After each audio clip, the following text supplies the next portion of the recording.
Hello and welcome to episode 114 of Tall Guy Talks Travel with Rick Doherty. Of course, I am your host, Rick Doherty. On the show today, my good friend Jillian will be here to discuss the Hollywood Studios After Hours event that we attended together this past Sunday night. This is going to be a great conversation for many of you who need to decide if these events are right for your travel party at some point. Before we get started, last month we decided to try something special. We put out a call to theme park fans in the community asking for gift card donations so that we could purchase basketballs, soccer balls, and volleyballs to drop off at Boys and Girls Club of Central Florida locations. Well, you came through in such a big way. We raised an astounding $1,300, which allowed us to purchase 146 balls to donate to kids. In addition to the gift card donations, two different Dick's Sporting Goods locations gave us 20% off on our purchases, and the Clearwater Threshers, who are a minor league affiliate of the Philadelphia Phillies, gave us some wiffle ball and wiffle bat sets to add to the donation. There are way too many people to thank individually because I never thought that we would get this kind of response. I do, however, have to thank Aesthetic Puppet and Dewey, who both helped make videos and promote the fundraiser. I also have to acknowledge Alicia Stella. Not only did Alicia donate to the fundraiser, but she's going to be doing something very, very important in June when she will be raising money for the Trevor Project. With everything happening right now, especially in Florida, this is more than just a fun way to help a good cause. This is getting dangerously close to life or death. Please make sure you're following Alicia Stella by June so you can be a part of this fundraiser. It is now April, and April is Autism Acceptance Month. I don't talk about it very often, but I am actually on the autism spectrum. I went to a very small school and was a kid when diagnosing someone for being on the spectrum was a much different process. Because of that, I didn't discover my autism until I was diagnosed as an adult. That means that I will definitely make mistakes in talking about the topic. That being said, my life has become exponentially better since learning more about myself in this way. I'm better able to interact with friends. I'm actually able to recognize things that I would have hidden in the past. I am so much more comfortable in my own skin right now. The only reason that I mentioned it is to bring just a little bit more visibility.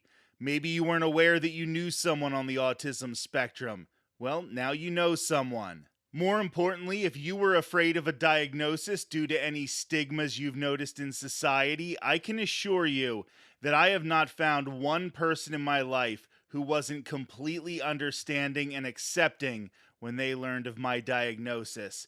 It made so many of my interpersonal relationships easier to maneuver. Now, let's welcome my good friend Jillian to the show. Thanks for being here, G. Thank you for having me. Hi. So this is a very topical conversation because this was just from this past Sunday that the two of us attended an after-hours event at Disney's Hollywood Studios. Now, back in 2021, the two of us also attended an after-hours Boo Bash at Magic Kingdom. Now, while there were a few more things happening at the Boo Bash because it was the temporary replacement for Mickey's Not So Scary Halloween Party, it was still an after-hours event, and it kind of was the same atmosphere. So I think you're going to be able to compare an after-hours event at Magic Kingdom to one at Hollywood Studios. So first, I want to talk about way back in 2021 when we did that after hours Boo Bash. What did you think about that event?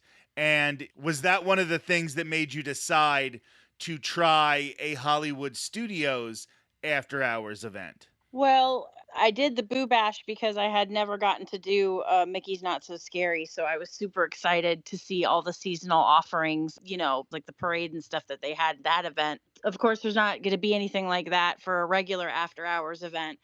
But for the time that you get after, later at night when there's less people because it's a ticketed event and the things you can take advantage of in the time that you have allotted to you with less people, with less crowding, and to hit up more rides and other things. Like, I would say that was my main reason for doing it, and for doing it again this year.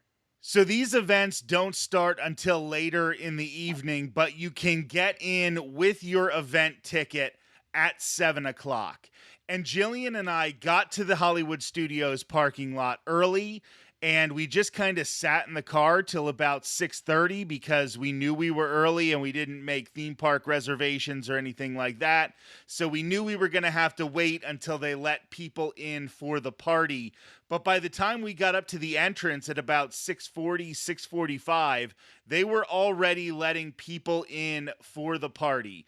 Oh, that's right. So we had to walk up, check in. They had all of our information. Jillian scanned her magic band. I scanned my annual pass, and we just walked in. We got a special guide for the party that told us what rides were going to be open for the party, what character experiences, what shops, and of course, told us where to get the free Mickey bars, ice cream sandwiches, popcorn, and sodas. We'll talk about that in a little bit.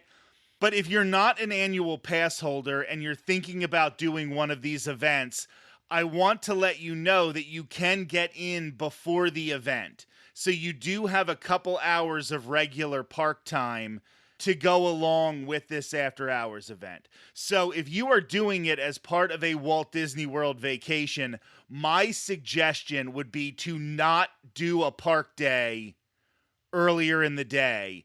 Maybe make this your rest, sleep in day, and then show up to the park at about 6:45 and take advantage of all of the time that you have with this after hours park ticket. And if you remember, my pass was actually blocked out for the specific weekend because of spring break, I believe, still. So that's why we didn't end up doing any reservations. So that was another point to be had, that, even though I'm a pass holder, but it still lets you in early. You get the early access. And I do actually think that this is something that would be beneficial for vacationers if they are just all about the rides. But we're going to get to that a little later as well. What I want to talk about first is how we took advantage of the high crowd times before the party officially started. We decided to hit some of the things at Hollywood Studios that traditionally have short waits even when it's very crowded. So of course we started off with Muppet Vision 3D. Anybody who has not watched Muppet Vision 3D with Jillian, she has seen it quite a few times. Just a few. And she will recite it next to you, which is fine. Did I really? Oh my God, I don't remember that. But these are the type of things that I think it is beneficial to do before the ticketed party starts, because you are definitely fighting the crowds for Rise of the Resistance, Millennium Falcon Smuggler's Run, Mickey and Minnie's Runaway Railway. Like, we were looking at the wait times for these rides, and they were like 90 minutes, 70 minutes. So we waited 10 minutes to do Muppet Vision 3D, and then we headed over to Star Tours, which was listed as a 15-minute wait, but it was not a 15-minute wait. No, not at all. It was almost a walk on. Also, I want to remind you that the getting in early, how that benefited us, my wardrobe malfunction. I was going to bring that up after. You got to take care of it before everything went down. So Jillian had this incredible Ray Disney bound.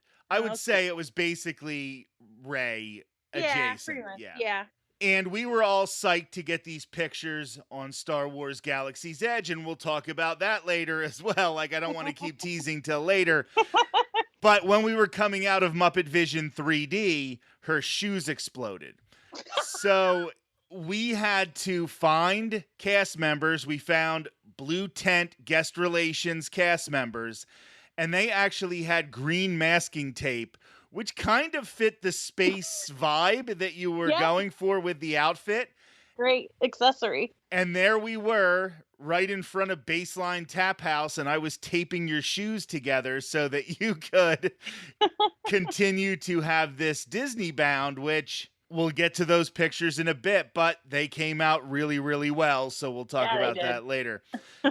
So we did Star Tours, and for only the second time in my life, I was the Rebel spy. So that was exciting. It's not exciting for me. I'm mad. Not only have I never been the rebel spy, I've never even been with anybody in my party who has ever picked the rebel spy. So I'm a little jelly. I'm a little upset, but happy for you, of course. Star Tours is a ride that I don't do very often because sometimes it can kind of, jiggle your stomach a little bit. And it's not that I feel motion sickness after I do it. It's just sometimes if I'm really tired or if I'm really hungry or if I'm really full, like you just have to have the exact right amount of food in your stomach to do it. But it was one of the things that still had a low weight. And then by the time we came out after Star Tours, now it was starting to feel like it was party time. Yeah. We checked the app and it had Toy Story Mania listed as 15 minutes. But by the time we got there, apparently everybody in the world saw that 15-minute wait time or something was messed up in the system. I know it seems outrageous that my Disney experience wouldn't be working properly. It was a 70-minute wait. So the last ride that we did while regular day guests were still in the park was Alien Swirling Saucers because it had like a 20 to 25-minute wait. Yeah, I don't even think it was that either. We got on pretty quickly, but I do know that there were a couple things that we were trying to figure out there while we were in line. One of them being that we borrowed lightsabers to have pictures taken and we couldn't get the lightsabers to work. I don't know if that was a lightsaber problem or if that was an us problem. It ended up being a lightsaber problem. It was a lightsaber problem. Yeah. I didn't want to say that and throw somebody under the bus who gave us bum lights. So we were trying to deal with that while we were in line. So I don't think we were really paying attention to how long it took. But, 20 minutes on a very, very busy weekend was not that bad. This isn't the best ride in the world. I often say that it feels like something that would be in Hershey Park. I grew up in central Pennsylvania, and we had Hershey Park, which is a really, really good theme park, just not a Disney or Universal level theme park. And whenever a ride feels like it could be in that park, I kind of feel like, why am I doing it at Disney? Not that Disney shouldn't have it, because I know a lot of kids love this ride, and I get it. I'm just saying I feel like I shouldn't waste the time on it. However, with everything being as long of a wait as it was at the time, this was the best option for us. Then we headed into Batuu, and this is where things really started to get quality because we ran into 3 successive, amazing cast members in a row. Yep. First, we walked to Kylo's ship in Galaxy's Edge, and there was a PhotoPass photographer in front of that ship.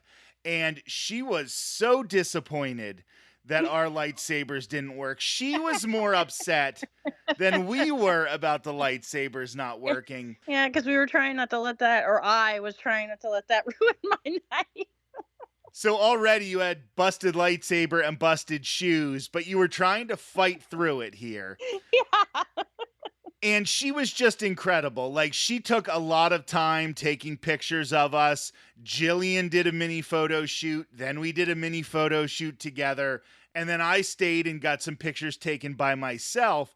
But where this cast member was really helpful is she said, if you're looking for pictures with a lightsaber, they do have legacy lightsabers over at this other location and they will let you use them for a photo shoot. And then we were mad because now we have to drag around these lightsabers in my backpack when we could have just used their lightsabers in the first place.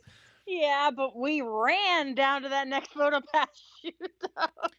And this cast member was incredible. So if anybody from Disney hears this, it was Sunday, April 2nd at the After Hours event, and it was the PhotoPass photographer right around 9:30 when the party was officially starting. He was in Batuu at that Legacy lightsaber location. The line was short. There weren't many people in line to do this, But you did have to wait because he made sure everybody got a full experience. Yeah, he must have been a professional photographer because the stuff that he was doing, like he was taking care. He was taking time and he was taking care with every shot and checking every shot. They can see a preview of the shot on their little data pad that they have on their belt. And Jillian is correct. He would take like 2 or 3 shots and then flip through his pad to make sure all 3 of them came out well. And then he would take another one. Then he'd change your pose and take a few more pictures and then look back down at the pad. These legacy lightsaber photos are almost worth the price of the after hours event. I mean, they made my night, yeah. They look so good. They're all over my Instagram, my Twitter. They're all over Jillian's Instagram and Twitter. This was top-notch professional. Then we went to the PhotoPass photographer in front of the Millennium Falcon. And that is when a cast member stepped up in a completely different direction. Yes, our pictures were amazing in front of the Millennium Falcon, but there was an intergalactic protein spill. Did they say that? They did not. I know that protein spill is a joke in the Disney community. Oh, and I okay. just decided to add the intergalactic protein spill to be funny. Somebody vomited right by where we were having these pictures taken. I was actually doing where it was just me and I was having the pictures taken. And I just watched as the PhotoPass photographer's camera just like fell to her side. Like it was pointed at me and then it just kind of drifted off to the side. And I'm like, what is happening? And this cast member was definitely fighting off the fact that this smell was not agreeing with her. But she did everything so professionally, got it taken care of very quickly. And I just wanted to say, like, this is just another example of the cast members being on point for this entire party. Yeah, I ended up having to, stand point at the incident at the area, because I was just trying to help out because I just felt for this person trying to get this handled as quickly as possible, and she was there by herself. But eventually, the cavalry arrived. So at that point, we knew that it was time for the free snacks. The two things were not related at all. We just knew it was time for the free snacks. So we made our way out of Batuu because they didn't have any of the free snack locations in Galaxy's Edge. I think they were trying to keep the theming on point. So we went back to where Muppet Vision 3D is located, and there was a little bit of a line, but they got us through that line very quickly. When they're not taking payment, they can get you this stuff really, really fast. All you had to do was show them your wristband, which Jillian and I are always proud to wave our wristbands in Yes, VIPs. everybody's face at these type of events. But I got 2 Mickey ice cream bars. I got 2 popcorns. I got 2 Diet Cokes. We sat for a couple minutes while we created our plan and enjoyed a Mickey bar, put a popcorn in my backpack, ate some popcorn, stowed away those Diet Cokes because I was going to make sure I got as many Diet Cokes as humanly possible at that event. And we headed over to Mickey and Minnie's Runaway Railway. This is where we noticed the first real problem when these events are at Hollywood Studios as opposed to when they're at Magic Kingdom. At points, both Star Wars Rise of the Resistance and Mickey and Minnie's Runaway Railway were down for periods of time. Not for the whole time, but just for short periods of time. Hollywood Studios does not have enough rides for an after-hours party, even at limited capacity, to have 2 people-eating rides like Rise of the Resistance and Mickey and Minnie's Runaway Railway down for periods of time. And Rock and Roller Coaster is down for a refurbishment, so they didn't have that ride operating down Sunset Boulevard either. So we got there, and to make up for the ride not being in operation, they had Donald and Daisy Duck dressed in old school Hollywood attire doing a kind of walk around meet and greet Like They they were weren't. having a date night. Yeah, they were having a date night, and you could ask for pictures, but they weren't just creating a line for everybody to go in line. So we decided we got to start getting on some rides here. So we went over to Toy Story Mania. And you know what? This day was so fun. I don't think we're going to be able to even remember who won No, Toy Story Mania. no, no, no, no. I won. Best in car, even, baby. That's me. And it's funny because in line, Jillian was trash talking me about Toy Story Mania. And the two guys who were on the other side of the car, if you've never done the ride, two people sit on one side and then there's the exact opposite on the other side. They're getting the same screens at the same time as you. And then you get judged based on all four of the people in the car. And they just thought it was so funny that you were making fun of how you were going to beat me. And they were like, oh, he's going to be crying when he's done and blah, blah, blah, blah, blah. And then you got best in car. And those guys did a 4-minute mile out the exit. They ran out. They didn't want to hear me. They didn't want to hear my mouth. So, yes, you did beat me in Toy Story Mania. And then as we were coming out, we saw that Slinky Dog Dash had a 40-minute wait. We were right there. So we figured this would be a good time to do Slinky Dog Dash. I love Slinky Dog Dash at night. I think it is so much better of a ride. I don't think I ever even really do it during the day, but I wanted to make sure we got the chance to do this ride at night.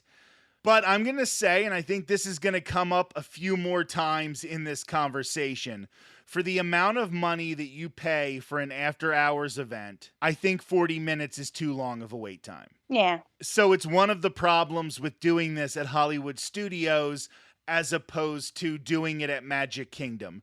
Earlier this year, my mother and I did an after-hours event at Magic Kingdom, and I believe Seven Dwarfs Mine Train, which is always the longest wait at Magic Kingdom, was 25. And when we did Peter Pan, I think it was 20. So those are rides that routinely have 90-minute waits, but during the party was down at around 20 to 25 minutes. But Slinky Dog Dash was still listed as 40 minutes, but we had to do it. It's such a fun ride. Yeah, I love that ride. I can't remember the last time I did it during the day. I had just done it on my birthday at night.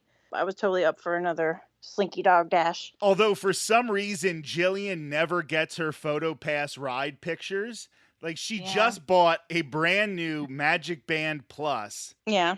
And she's still going to have to call them and try to find our ride pictures from Slinky Dog Dash. So we did that, and that is such a fun ride. And then we decided it was time to get back over to Batuu because they were showing 35 minutes for Star Wars Rise of the Resistance, and we had to get this one in. This is one of the reasons that you do an after-hours event at Hollywood Studios is because during the day, this can often get up to 300-minute waits. It goes down all the time during the day. I think I heard a legitimate stat that on average, it goes down 3 to 4 times per day. Which it did while we were there. But it was listed as 35 minutes, and I would say we maybe waited 15. Totally. It was almost like a full walk-on. We stopped a couple times, but not long enough to, check Twitter. Yeah. We would walk in, and then we would slow down for a second, and we would just have enough time to, adjust the snacks in our backpack and get ready to start walking again. So it was not a 35-minute wait. Slinky Dog Dash was pretty doggone close to a 40-minute wait. Rise was not its stated wait time. And this is such a good ride. And I felt back when there were boarding groups, I got a little spoiled as an annual pass holder because you sort of get to know the tricks of getting a boarding group, and you could get a boarding group and then make your way in whenever you felt like it. Or if you didn't get one, you were like, oh, well, I'll just get one next time. But after it went to a standby line and now it gets longer and you don't necessarily have that guaranteed boarding group, I'm doing it less and less and less.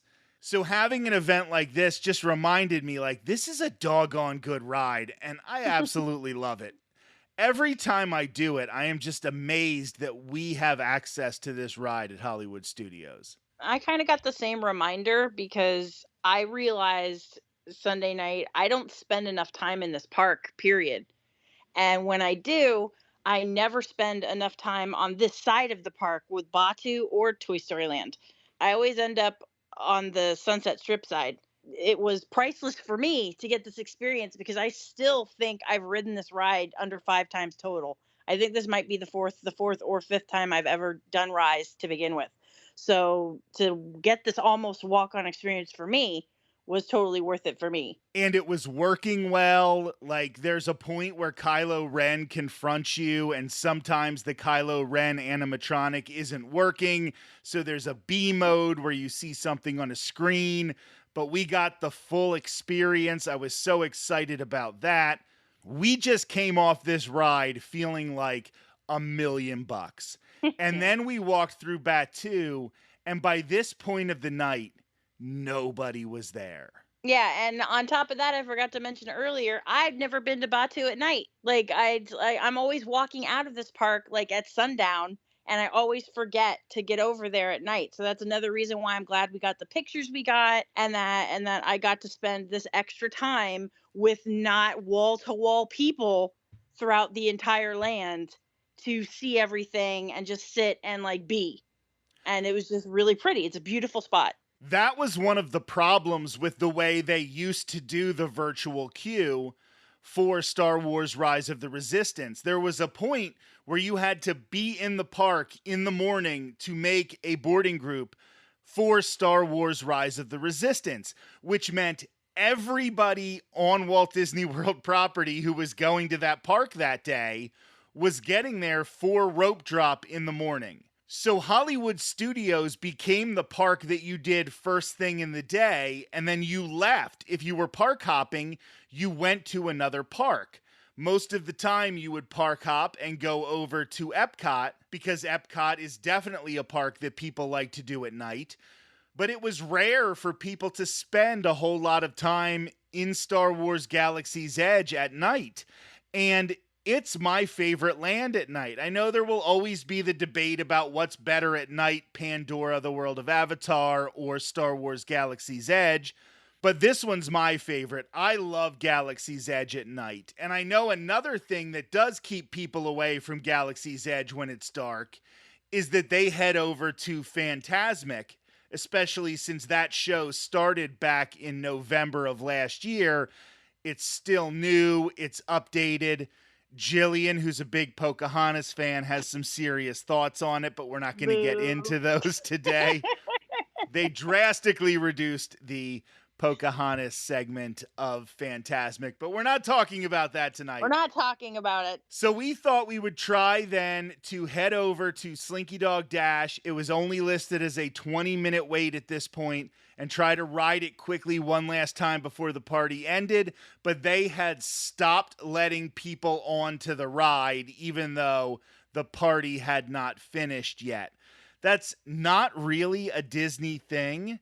And when I did the after hours event at Magic Kingdom, they definitely went right up to the dot when you couldn't be there anymore. Like, once they hit that dot, they were pushing you out of the park, but they went right up to the dot. At Hollywood Studios, it felt like they started to try to get you out of there earlier. Yeah, they stopped giving the snacks out too. That was already packed up and done too. However, when we were exiting and we were on Hollywood Boulevard, you looked back at Mickey and Minnie's Runaway Railway and you're like, I think that cast member just let those people get in line. So we walked up and we asked, I'm not even going to give his name because I don't want him to get in trouble if he did something he wasn't allowed to do. But the cast member said, you know what? It was down a couple times throughout the day. There's nobody else around you. You're going to be the last people to get to do this today. And he literally walked to the door. Yeah. And after we walked in, closed the door and followed us. Like, yeah, I'll do you one better. me and him made eye contact from across the courtyard. Like, where were we standing? Like, we were almost over at the entrance to the Hollywood dock. Brown Derby. Yeah, and he saw me looking at him standing all the way across, and he stood there and stopped and waited for me to walk over to him and went, "You want to come on this ride?" And I went, "Yes, I do. Can I?" And he was like, "Yeah, go, come on, come right ahead." So I was shocked. This was a very important thing for me because I think the Slinky Dog Dash thing had left a bad Yeah. taste in my mouth. So you don't want to end an event like this in a bad mood, especially because everything was so great for the entire time. So this really was a great way to make sure that we were leaving happy. So that cast member definitely did a great thing. And they still had us out. I mean, I think we were in the parking lot by 12:50. Yeah, they got us out. They weren't messing around with that. I would say overall the cast members made our night with any turn, any problem we had. The cast members were the best part of this party. We had so many mishaps. Like we had already mentioned, my shoes, the vomit mishap. That wasn't our mishap, but the lightsabers. Like we had everything go wrong, and then right to turn it around was a cast member that helped us or just made it better in some way. Ever like we had a million reasons to be in a bad mood. I feel like. And then they helped fix it. They were amazing. And I said this in the vlog I did about the party, which you can see on the YouTube channel. But, the cast members just really got into almost a fight with Disney to try to get a raise. And they ended up coming to an agreement. And that raise is going to be going into effect for new hires. And it's amazing that they are getting this. But I think we have to remember as Disney fans that these cast members save the day so often, and I think we can even be so relieved that the shoe is fixed or that the vomit got cleaned up in front of us. We can be so relieved that the things happened that we don't remember who did them for us. And we just ran into brilliant cast member after brilliant cast member. So, I wanted to end this conversation on something that you said to me when we were leaving. And we just talked about how this was a great event and we both loved it. And I don't think either of us regret at all having done it. But you don't think you're going to do it in the future. Yeah, honestly, I mean, was it worth it? Yeah, it was worth it, but still, I don't know if it's my privilege of being there whenever I want and experiencing these things whenever I want. I just don't think it's enough time. I just like, especially with the moment we had where they wouldn't let us on Slinky Dog and said it was over and they stopped giving out treats. And I just feel like I didn't have enough time. I got a couple waters and some popcorn and an ice cream. I did get, a couple things, but I don't know. I just felt like the 4 or 5 hour period they give us. I just feel like it's not enough time. And I've experienced several of these events now, and I mean, for me, in my opinion, personally, I don't need to do them again. It's nice that I did them and I got to see them and experience them, and I had a great time.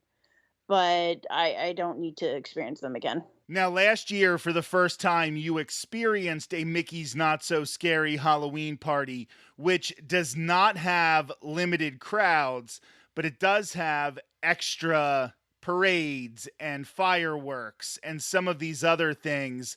Did you find that to be worth it? Again, I did. I enjoyed my time there, but I had the same complaint. By the end of the night, I mean, things were mixed up because I was with you and with my mom. There were things my mom wanted to do. There were things you wanted to do. And we had to split up for a certain amount of time to get some of those things done. But there was a lot of stuff that I wanted to do that there was not enough time to do. I didn't get all the photo pass and character greets that I wanted to do. That was a big deal for me because, I like my pictures and I was dressed up and everything. And there were some rides. There were several rides that I wanted to do that I didn't get to do because there just was not enough time to do them. And even for that event, I just don't think it's enough time. I just don't think it's enough time. So in my opinion, I definitely think it depends on the circumstance.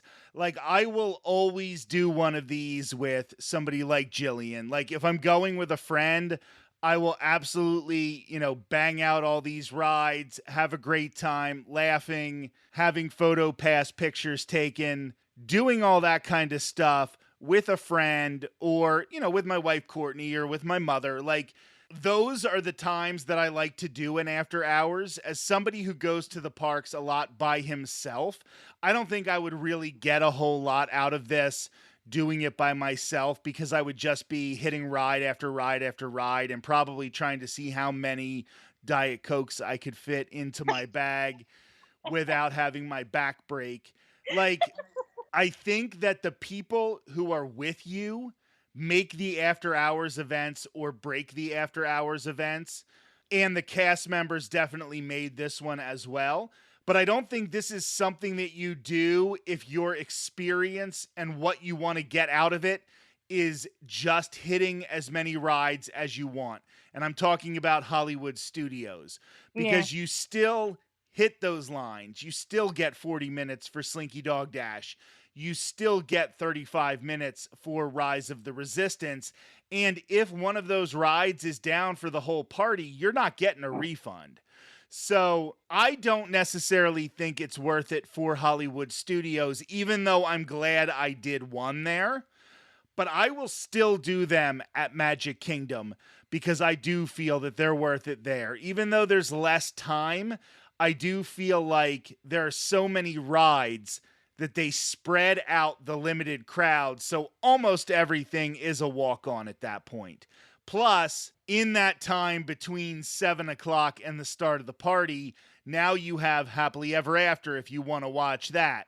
Now you have things like Carousel of Progress, Hall of Presidents, that even if it's a crowded day when the day guests are still in the park, there are things that you can do that don't have a long wait. The People Mover usually doesn't have that long of a wait. So you can do those things and then do Seven Dwarfs Mine Train, Peter Pan, Big Thunder Mountain. You can do those after the day guests leave.